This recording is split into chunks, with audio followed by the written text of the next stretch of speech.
بیٹے اس کا مفہوم جو ہے وہ اسی آیت کے اندر موجود ہے. یعنی ایسا نہیں ہے کہ قرآن کسی کو پکڑ کے ہدایت کی راستے پہ لے جاتا ہے اور کسی کو پکڑ کے گمراہی کے راستے پہ لے جاتا ہے، ایسا نہیں ہے اس کا معنی. یضل بہ کثیرا ویہدی بہ کثیرا وما یضل بہ الا الفاسقین. جو فاسق و فاجر ہوتے ہیں، جو گناہوں میں مبتلا ہوتے ہیں، اللہ کی اطاعت سے نکلے ہوتے ہیں، ان کو ہی قرآن جو ہے وہ گمراہ کرتا ہے. ہر ایک کو گمراہ نہیں کرتا، باقی کو لیں کہ یہ تو ہدایت کی کتاب ہے، گمراہی کی کتاب نہیں ہے. یہ ہدی للناس ہے، تمام انسانوں کے لیے ہدایت. ہدی للمتقین بھی ہے، جو لوگ اللہ کی خوشنودی کے متلاشی ہوں، اللہ کی ناراضگی سے بچنے والے ہوں، ان کے لیے ہدایت یعنی منزل مقصود پہ پہنچاتا ہے. اور رہ گئی بات یہ جو گمراہی ہے، گمراہی کا مطلب یہ ہے کہ جو شخص قرآن کو اپنی گناہوں کی آلودگیوں کی بنیاد بنانا چاہے، اس میں سے دلائل ڈھونڈنا چاہے. دیکھیں، قرآن کو بھی اور نبی کریم صلی اللہ علیہ وسلم کے فرامین کو بھی سمجھنے کے لیے جس چیز کی ضرورت ہے، جو پری ریکوزٹس ہیں، ان میں ایک سب سے اہم پری ریکوزٹ یہ ہے کہ انسان اپنے دل و دماغ کو سابقہ آلودگیوں سے خالی کرے. میری بات غور سے سن لیں، میں اس کو دہراتا ہوں. جب تک سابقہ آلودگیاں انسان کے دل و دماغ میں پھنسی ہوئی ہوں، اس وقت تک قرآن اور نبی کریم صلی اللہ علیہ وسلم کی سنت سے ہدایت حاصل نہیں ہوتی. برتن اگر پہلے گندا ہے تو اس کے اندر آپ دودھ ڈالیں گے، دودھ بھی گندا ہو جائے گا. لہذا برتن کو پہلے صاف کرنا ضروری ہے، اور برتن کو بھی آپ باہر سے صاف کرتے رہیں، اندر آلودگی پڑی ہوئی ہے تو اس آلودگی کی وجہ سے آپ کبھی بھی کوئی اچھی چیز اس میں ڈالیں گے تو وہ تو اس کو ساری چیز کو گدلا کر دے گا. لہذا سورہ مائدہ کے اندر اللہ کریم نے ایک بات ارشاد فرمائی ہے کہ وَلَا يَزِيدَنَّ كَثِيرًا مِّنْهُمْ مَا أُنزِلَ إِلَيْكَ مِن رَبِّكَ طُغْيَانًا وَكُفْرًا. کہ اور یہ بات 2 دفعہ اللہ کریم نے دہرائی ہے. اس کا معنی پتہ کیا ہے؟ وَلَا يَزِيدَنَّ كَثِيرًا مِّنْهُمْ مَا أُنزِلَ إِلَيْكَ مِن رَبِّكَ طُغْيَانًا وَكُفْرًا. لازماً اضافہ کرے گا جو کچھ اے حبیب صلی اللہ علیہ وسلم آپ کی طرف، آپ کے رب کی طرف سے نازل کیا جا رہا ہے، یہ لازماً ان میں سے اکثریت کو اضافہ کرے گا. کس چیز میں اضافہ کرے گا؟ طغیانا و کفرا. ان کے کفر میں اضافہ کرے گا اور ان کی سرکشی میں اضافہ کرے گا. حالانکہ قرآن تو ہدایت کی کتاب ہے، یہ کتاب طغیان تو نہیں ہے، نعوذ باللہ من ذالک، یہ کتاب کفر تو نہیں ہے. تو لوگ، قرآن کہہ رہا ہے لازماً ان کے کفر اور طغیان میں اضافہ کریں گے.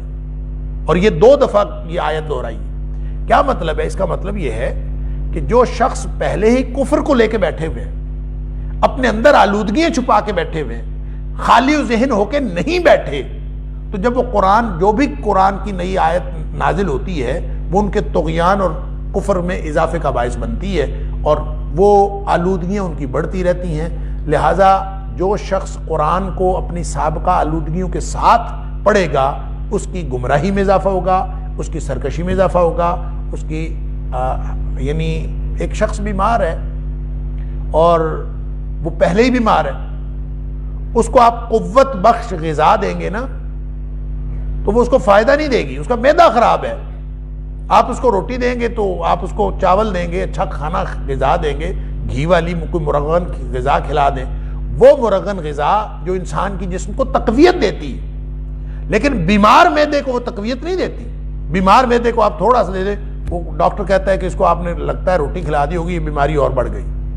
جو پہلے ہی بیمار ہے نا، اس بیمار کو قوت بخش غذا قوت نہیں دیتی بلکہ بیماری میں اضافہ کرتی. لہذا جس شخص نے قرآن کو پڑھنا ہے، وہ اگر اپنی سابقہ آلودگیوں سے پاک ہو جائے تو پھر یہ قرآن نہ طغیان میں اضافہ کرتا ہے، نہ گمراہی میں اضافہ کرتا ہے، نہ یہ کفر میں اضافہ کرتا ہے، بلکہ یہ ہدایت عطا کرتا. لیکن جو شخص اپنی سابقہ آلودگیوں کو ساتھ لے کے پھرتا ہے، اس کو دلائل تو مل جائیں گے قرآن سے، ہو سکتا ہے وہ اپنی دلیلیں ڈھونڈ لے. آپ اندازہ کریں آج کل لوگ اپنے شرک کی دلیلیں قرآن سے ڈھونڈتے ہیں. قادیانی جو نبی کریم صلی اللہ علیہ وسلم کے دشمن ہیں، جو نبی کریم صلی اللہ علیہ وسلم کے حق رسالت پہ ڈاکہ ڈالنے والے، وہ بھی دلائل قرآن سے لیتے ہیں. جتنے گمراہ فرقے ہیں وہ دلائل قرآن سے لیتے ہیں. کیوں؟ اس لیے کہ وہ اپنی سابقہ آلودگی کے ساتھ قرآن کو جب پڑھتے ہیں تو قرآن دلائل دے دیتا ہے ان کو، لیکن قرآن ہدایت نہیں دیتا. ہدایت اس کو ملتی ہے جو خالی الذہن ہو کر فکری تجرد کے ساتھ، جب تک وہ قرآن کو نہیں پڑھتا قرآن ہدایت نہیں دیتا. لہٰذا گمراہی دینے کا مطلب یہ نہیں ہے کہ قرآن کوئی اپنے اندر گمراہی رکھتا ہے نعوذ باللہ من ذالک جو ان کو دے دیتا ہے. اصل بات یہ ہے کہ ان کے اپنے دل و دماغ میں گمراہی ہوتی ہے، لہٰذا قرآن پڑھ کے ان کی گمراہی میں اضافہ ہو جاتا ہے. ان کے اپنے دل و دماغ میں طغیان ہوتا ہے، وہ قرآن اس میں داخل ہوتا ہے لیکن ان کی آلودگی میں اضافہ ہوتا ہے، طغیان میں اضافہ ہوتا ہے، کفر میں اضافہ ہوتا ہے. علی ھذا القیاس کبھی بھی ان کو فائدہ نہیں ہوتا بلکہ قرآن سے نقصان ہی نقصان چلا جاتا ہے. تو اگر کسی شخص نے قرآن سے فائدہ لینا ہے تو اس کو خالی ذہن ہونا پڑے گا، فکری طور پر تجرد کے ساتھ.